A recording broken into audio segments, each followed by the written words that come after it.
Hello friends, welcome to my new blog. आप सभी को राधे कृष्णा। आई होप आप लोग अच्छे होंगे, स्वस्थ होंगे और मस्त होंगे। सुबह हो गई है, मैं भी सोकर नींद पूरी करके आ गई। थोड़ा देर मैंने बाहर टहला, उसके बाद फिर मैं आ गई अंदर। देखा मम्मी भी नहा धोकर आ गई थी लड्डू को जगाने। उन्होंने लड्डू को जगाया, उसके बाद उन्हें स्नान करा कर अब उनके शरीर को पोंछ कर कपड़े भी पहना देंगी। कपड़े पहनाने के बाद मम्मी अब लड्डू का श्रृंगार कर देंगी। श्रृंगार करने के बाद फिर मम्मी चली जाएंगी खुद भी पूजा करने। वो भगवान जी की पूजा करने के बाद फिर लड्डू को भोग भी लगा देंगे। और इधर मैं भी आ गई चाय बनाने और चिप्स भुनने। हम लोगों ने चाय और चिप्स खा लिया। मम्मी भी पूजा कर आ गई थी तो हम लोग साथ बैठकर खा लिए। उसके बाद फिर अब इधर मिस्त्री लोगों के आने का टाइम हो गया था तो मैंने पानी उनके बोतल में रख कर ठंडा करके रख दिया था। अब वो लोग आ गए, फिर मम्मी दे आई उन मिस्त्री को पानी। और इधर फिर आ गए हम लोग खाना बनाने।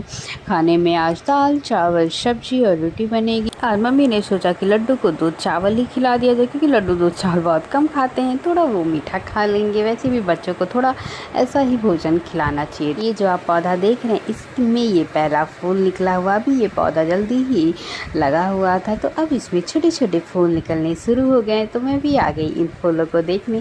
देखिए फूल कितने अच्छे लगते हैं। वैसे भी वाइट रेड ये दोनों फूल तो मुझे बहुत पसंद है और इन दोनों का कॉम्बिनेशन भी बहुत अच्छा बैठता है। और इधर फिर अब आ गए हम लोग भी खाना खाने। मैंने दाल नहीं लिया था क्योंकि मेरा दाल खाने का मन नहीं कर रहा था, तो मैं सोची मैं बाद में दाल पी लूँगी कि दाल काफ़ी लाभदायक होता है हमारे शरीर के लिए। तो मैं सोची मैं बाद में दाल पी लूँगी, इसलिए मैंने सब्जी रोटी आम ही खाया और चावल लिया थोड़ा सा। खाना खाने के बाद फिर अब इधर घड़ी में भी 12 बज चुके थे। मेरी लड्डू के सोने का टाइम हो गया था तो मम्मी आ गई लड्डू को सुलाने। लड्डू को पानी पिलाकर उनके श्रृंगार को उतार कर अब मम्मी लड्डू को सुला देंगे। उसके बाद मैं भी चली जाऊंगी पढ़ने, कुछ देर में पढ़ूंगी। फिर आ गया था हमारे घर बादाम शेक, क्योंकि गर्मी इतनी ज़्यादा पड़ रही है और बादाम शेक सबको घर में पसंद है। तो आ गया था बादाम शेक, तो फिर मैंने उसको निकाल के, वैसे तो ठंडा था पर थोड़ा गर्म मुझे लग रहा था हल्का सा। मैं सोची थोड़ा सा और ठंडा हो जाएगा तो ज़्यादा पीने में मज़ा आएगा। फिर मैंने उसे निकाल कर फ्रिज में रख दिया। सोचिए आधे घंटे बाद सब लोग पी लेंगे। उसके बाद फिर अब सब लोग बैठ जाएंगे अपना लेकर पीने के लिए। हम लोग बादाम शेक पीने के बाद फिर इधर अब मेरे लड्डू के उठने का टाइम हो गया था। लड्डू को भी मम्मी जगा दी। जगा कर उनके मुँह को पोंछ कर फिर मम्मी जो श्रृंगार उतारी थी उसे पहना कर अब लड्डू को भोग भी लगा दूंगी। लड्डू मेरे कुछ देर अब बैठे रहेंगे और इधर मैं अब चली आऊँगी चाय बनाने और टोस्ट मिस्त्री लोगों के लिए देने के लिए, क्योंकि अब उनका भी जाने का टाइम आ गया अपने अपने घर, क्योंकि काम ख़त्म हो चुका है। तो इसलिए अब लोग भी घर के लिए निकल रहे हैं। तो मैं चाय बनाकर टोस्ट उन्हें दे आऊँगी और इधर फिर हम लोग भी चाय पीने बैठ जाएंगे। चाय पीने के बाद फिर अब घर में झाड़ू लगना स्टार्ट हो गया, क्योंकि वही रोज़ की गंदगी। तो फिर झाड़ू लगा। उसके बाद फिर मम्मी आ गई भगवान जी की पूजा अर्चना करने। भगवान जी की पूजा अर्चना करने के बाद क्योंकि रात भी हो गई थी तो लड्डू के भोग का टाइम हो गया था तो मम्मी आ गई लड्डू को भोग लगाने।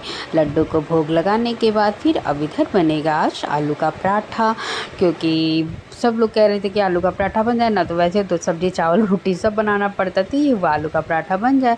तो मम्मी और मैंने मिलकर आलू का पराठा बना लिया। मम्मी उस आटा गूँथ के उसका भर रही थी और मैं उसको सेक रही थी। अब मेरा आलू का पराठा भी बन गया और इधर सब लोग खाना भी स्टार्ट कर दिए, क्योंकि गरम गरम रहेगा तो अच्छा रहेगा। तो फिर आलू के पराठे के साथ सॉस और विथ अचार के साथ सब लोग खा चुके और मैं भी आ गई खाने। हम लोग खाना खाने के में आ गई लड्डू को सुलाने। लड्डू को सुलाकर फिर हम लोग भी चले गए अपने बिस्तर पर सोने।